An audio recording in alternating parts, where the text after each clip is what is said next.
that she disappeared. Damn, this did it, huh? I think you did it. Yo, hold on. That on the stream for the Academy. Hold on, I gotta start it over again. Fuck. It won't let me. I put the wrong thing on. My whammy done ran away on first thing committed.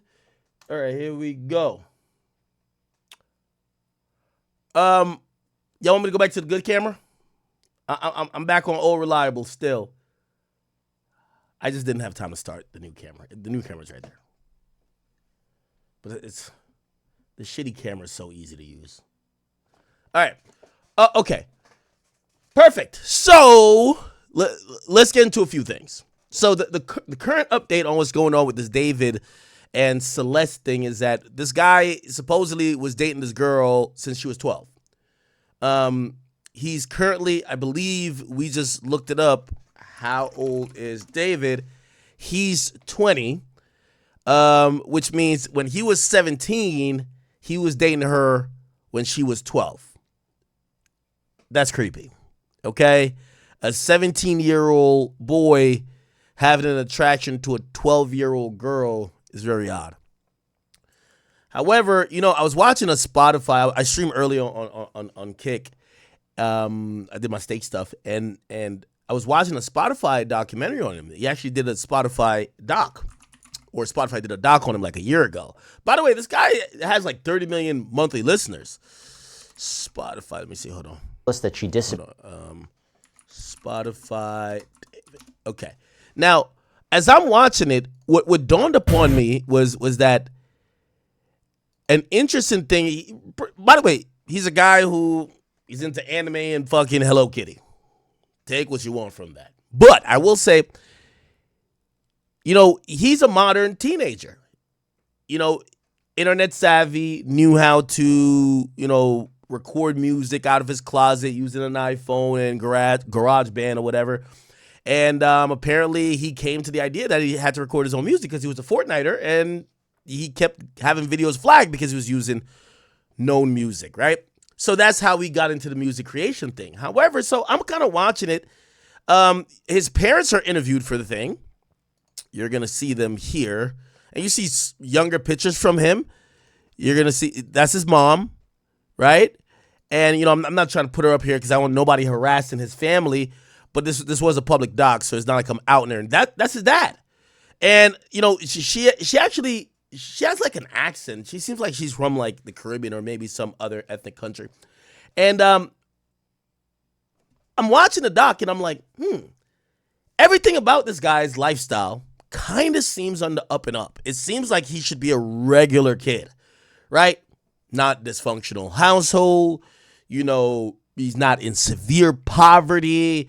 He's not giving off severe signs of acting out or just weirdness and oddness. Some of his friends are even in the doc talking about how he was a pretty okay kid. But then they get to a part in the doc, and what they say is that he start getting, like, he lost all his friends from middle school. Now, I don't know what age you are, like, when you leave middle school. Like, you guys could tell me. But his parents took him out of public school and start homeschooling him. Now, it's a theory of mine that after they took him out of public school and start homeschooling him, it got a little weird for him. He wasn't going out to meet people, or he wasn't meeting people primarily around his age because we'd be in his class. And in high school, he was now relegated to just being on the computer and probably meeting people in certain internet corners or forums or Discord. So, look, I'll play a little part of it. I'm old, I'm gonna show him, like, I got it in me. I still got it. It's like a good way to get out the house. I mean, because I was homeschooled, so I was like, I'm not getting out the house. I always wanted to kind of ask him what was going on. I didn't know that he was homeschooled, but I could see the shift in his energy. See? Bingo. That's what happens.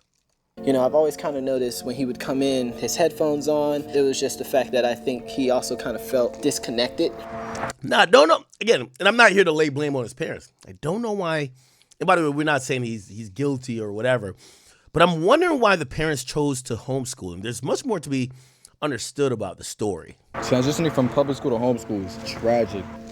I thought I had a lot of friends in middle school. And then after being homeschooled, nobody's hitting me up. Nobody's asking me, like, where am I at? Now, I'm not playing this to create sympathy for him in the event you believe he did these horrific things. But I'm trying to understand. You know, in understanding everything, even when we go back to like the Megan Tory thing, like shit got to make sense a little bit, right? We understand some people are batshit crazy, people just go nuts, but sometimes we can follow the tail of the tape.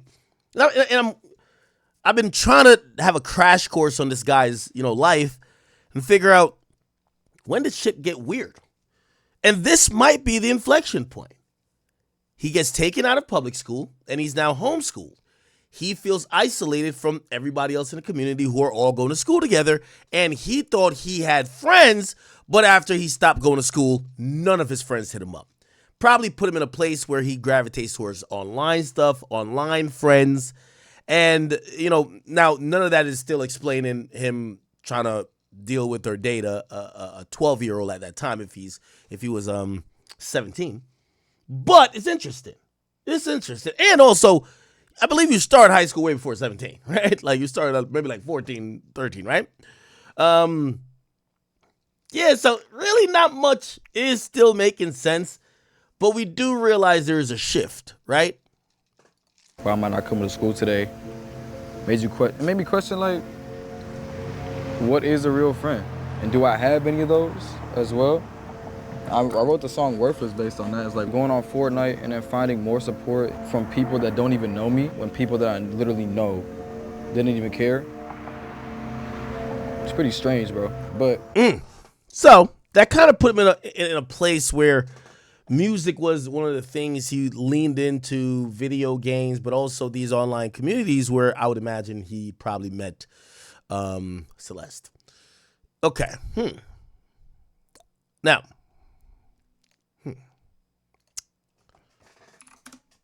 chat. We don't like calling ourselves journalists, but sometimes we happen to do a little bit of journalism, And we've actually got an unreleased song from this guy. And I'm wondering if maybe, when I said to you, I said, music has changed so much these days. These days, the artists, for the most part, that their music hit is the ones we believe. And it's kind of always been that. Authenticity is very natural and it's a requirement really for hip hop. It's the reason why I think drill kill gangster rap. Like these guys would make up stories that they were telling sometimes their friend's life or some other homie in the hood, and they were acting like they were them. Oh yeah, I'm spinning, I hit everybody with the switch. Yo, I finessed him, I robbed him for this. You never did any of that, okay? Never did any of that. So you're rapping about somebody else's life. The thing about like when drill music came into play and how social media kind of changed things, people were gravitated towards the people that there was synergy among their actions in their music. For example, K-Flock. He was rapping about don't run, don't trip. And you would literally see him on Instagram Live chasing an op, yelling out, don't run, don't trip. Okay? Realism plays a part. It's kind of why we have a weird attraction to even like the music of YNW Melly. There's something about Melly's music that makes us feel like, we hope for the best. Like, nah, he wouldn't kill his friends. But the music we hear, the lyrics and the content is like, we kind of like maybe not overtly say, but we're like, this could only come from the mind of a sicko. This guy's, there's something there. There's no way he's just like, oh, look, whoop-de-doo. What am I thinking about? No. Something there. There's something sick about this guy. That's how you make sometimes the greatest stuff. And sometimes, even when we think about King Von. King Von's music, not only did he have the conviction, you could tell there was something about this motherfucker. A lot of great artists. Their art, I don't know if you guys have watched a movie called The Prestige. Very brilliant movie. I suggest you all watch it. They said that a magician, the best magic tricks don't start on the stage. It's usually a blurring of the lines between real life and what you see on the stage. And such is the case in hip hop. When you see these artists, people like to compare hip hop to acting. They're like, oh, well, when Steven Seagal plays a role of a bad guy, nobody. Well, in hip hop, your music is amplified when people believe the image, right? So sometimes you get these people who actually really live some horrific childhood or circumstances, or maybe they're really killers, or maybe they're really crazy. And their music is amplified because you know it's real. Why did I say all that? The more I look into this David dude, it appears that he was blurring the lines between reality, his reality. And I'm not saying he did anything, but a lot of these things were eerily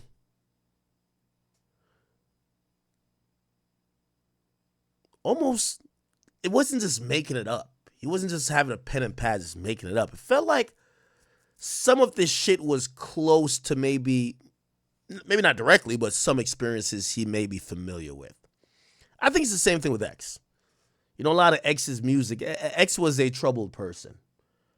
And if he wasn't that troubled person, I don't think we get the palette of music we do. Because no sane person who didn't go through X, Y, and Z comes up with all of that and makes it that convincing and that heartfelt. It's the same reason why I love A Boogie. But A Boogie can't make a great heartbreak song when he's happy in love to save his life. It's true. It's the reason why artists like Drake use women as muses, because they need that inspiration. I feel like I went on this rant before. Anyway, the point is this. There's an unreleased song that the Mandem got for me. And they said this is a song that kind of gives new light to this whole situation with David. It's unreleased, supposedly. I don't listen to his music that much. But they say there's lyrics in this song that maybe then would mean nothing, but maybe now means everything. This song was tentatively titled New Seats. Listen to this.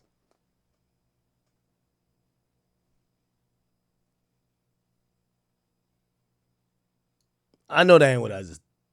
Hold on. Time to kill. Bruh. Now this could be pure coincidence. I don't know. This could be pure coincidence. But this song is made in around the moments that reportedly the police have now, they're under the impression that the person who, they haven't named him as the suspect, the person that they believe he was dating, was murdered, and she was supposedly dismembered and stuffed in a car. It's ironic that he has a song that says, "My behind the clouds, I got time to kill. I got time to kill. You got time to feel. You got time to feel. We got blood to spill. We got blood to spill. All over the new car seats." Huh. All over the new car seats. Let me tell you this. The more I hear about this guy and his music, I feel there's alternate theories. Number one, the most obvious one is that nigga did it, right? Be like, it's like that Gucci line. Be like, yo, are you guilty? Bitch, I might be, right? Like, it's kind of almost like, bruv. But the more I hear about it, if he's not guilty, given, or let's accept certain assumptions to continue this argument. Let's say that girl Celeste was the person he was dating, because there isn't fully even proof that he was dating her, even though a lot of things match up. Celeste was dating a guy named David. People say they saw them together. Like, so there's a lot of things that point to it, but he's never spoken on it, and like we're like still like saying, no, that's her in the picture, and then some people are like, oh, that wasn't, whatever. Let's just go with that.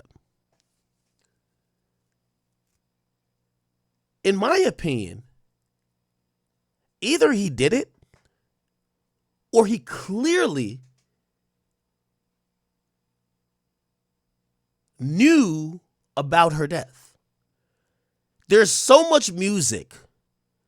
There's so many themes in his artistry that's referencing homicides, that's referencing paying respects, that's referencing we could no longer be together. These are themes after her alleged death. That it leads one to say, nigga, either you did it or maybe you knew about something that happened to her and you used it for inspiration to create music, like rappers sometimes use IG models as muses. Now, the second theory, which that's the thing, like, oh, maybe he knew about it, but he didn't do it. It has less credibility. Why? She was found dismembered in a car registered to you. It's not like she was just randomly found somewhere else. She's in your car, and you're supposedly pictured in that location not too far. But let me keep playing a little bit. Why am I behind? By the way, I want to give a little context. I don't know if you guys have heard this song. Apparently, this song was circulating industry. So this was something that was going to come out at some point. I think in light of what's happening, everybody in the industry that had this song, that's how I got it, started to feel a bit creeped out, given the fact that his lyrics recorded back then is eerily matching information found now. That's odd. By the way, I'm gonna be honest with you. I don't see him as a rapper. I haven't seen him with like tremendous rapping, but he has to be inspired by XXXTentacion. The range in the music, some of the natural, like even like this is punk rock. If you ask me, I feel like he's inspired by X, but I wouldn't know for sure. What? Now, there's another thing too. The themes in his music, there's like this fixation about death. There's like this almost insatiable fixation about death. Now, he's not the only one that's ever had that fixation. I mean, shit in X's music, that was a theme as well. People believe that when it came to XXXTentacion, the power, it was the power of the tongue. In terms of speaking death in the air that may have affected him. It's buffering.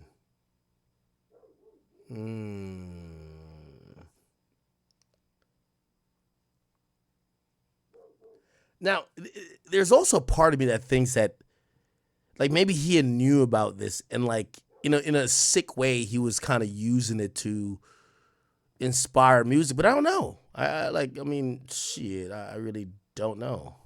Give me a second. I gotta play this. Where is it?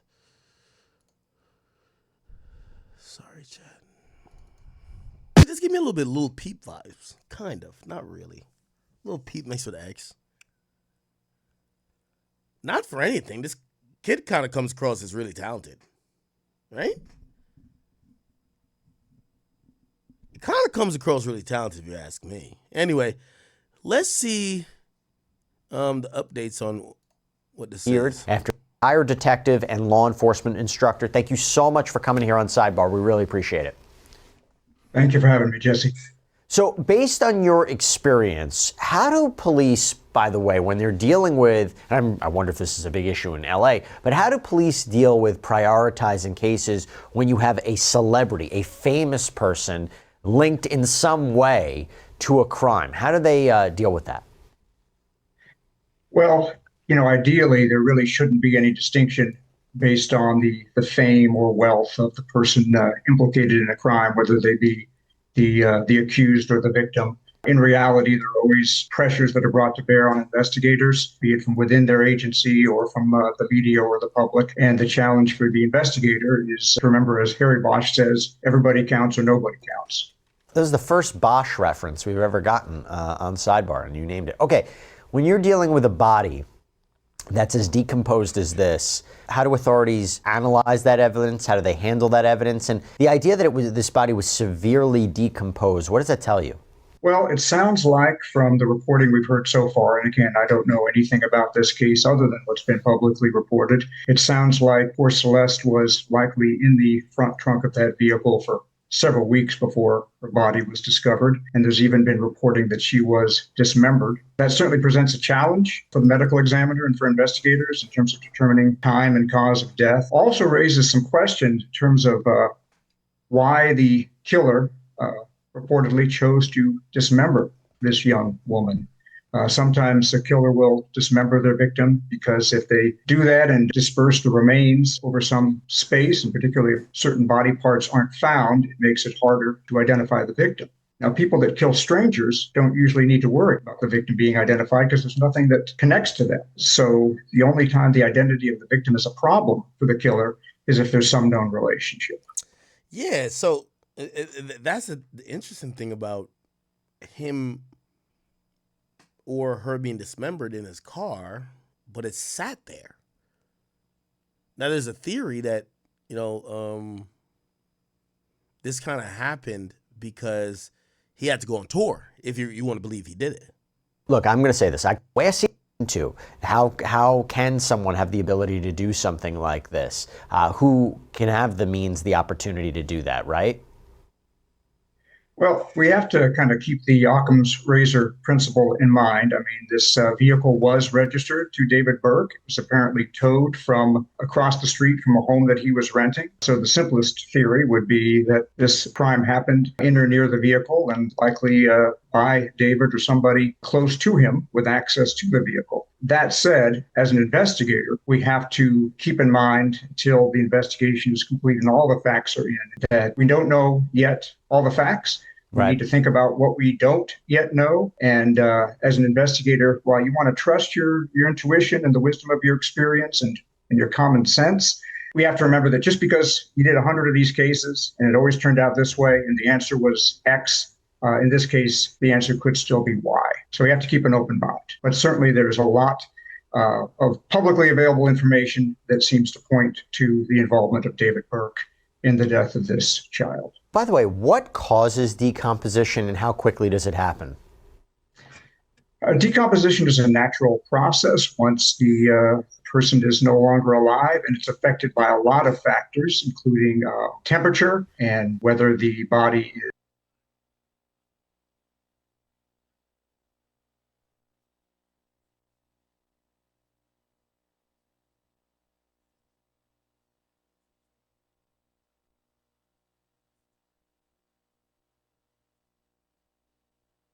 Okay, great. Mutademics is here. So the latest update is this, because I want to keep dragging it. He canceled his tour, which, by the way, I think some people felt like this guy had to be innocent because when this first started, he kept doing shows.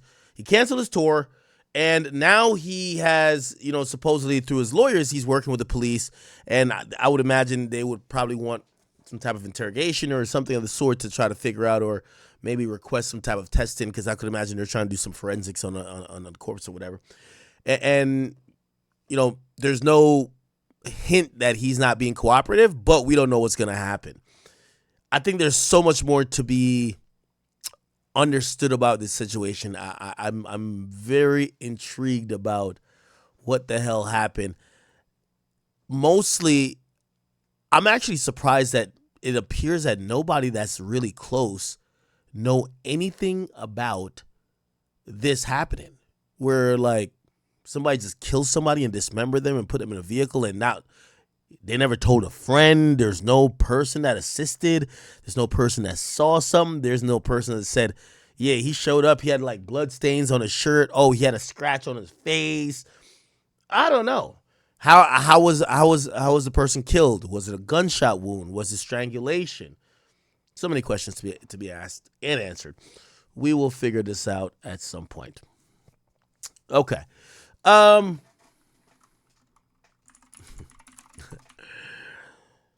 right, let's see what else is going on in hip hop, people. Have y'all seen Young Thug? Thugger. Not gonna lie, first and foremost, I do believe that Thugger, he's looking for a new little bae. Okay, Wham is not picking up the phone.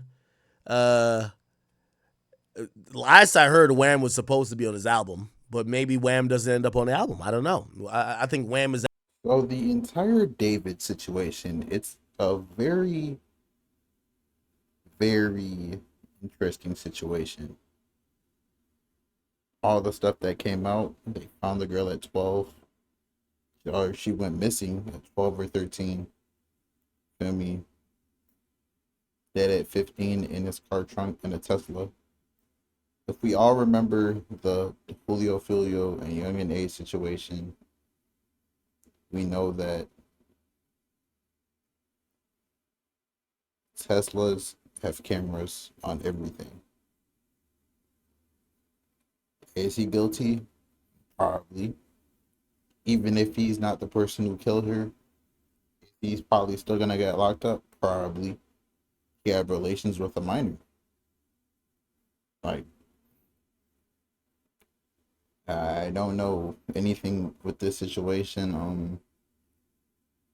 Pray for that Celeste. There's two Celeste or multiple Celeste. He's obsessed with the name Celeste. He's always dropping songs on her birthday. Man. It's your boy Big X News. Crazy world we live in, man.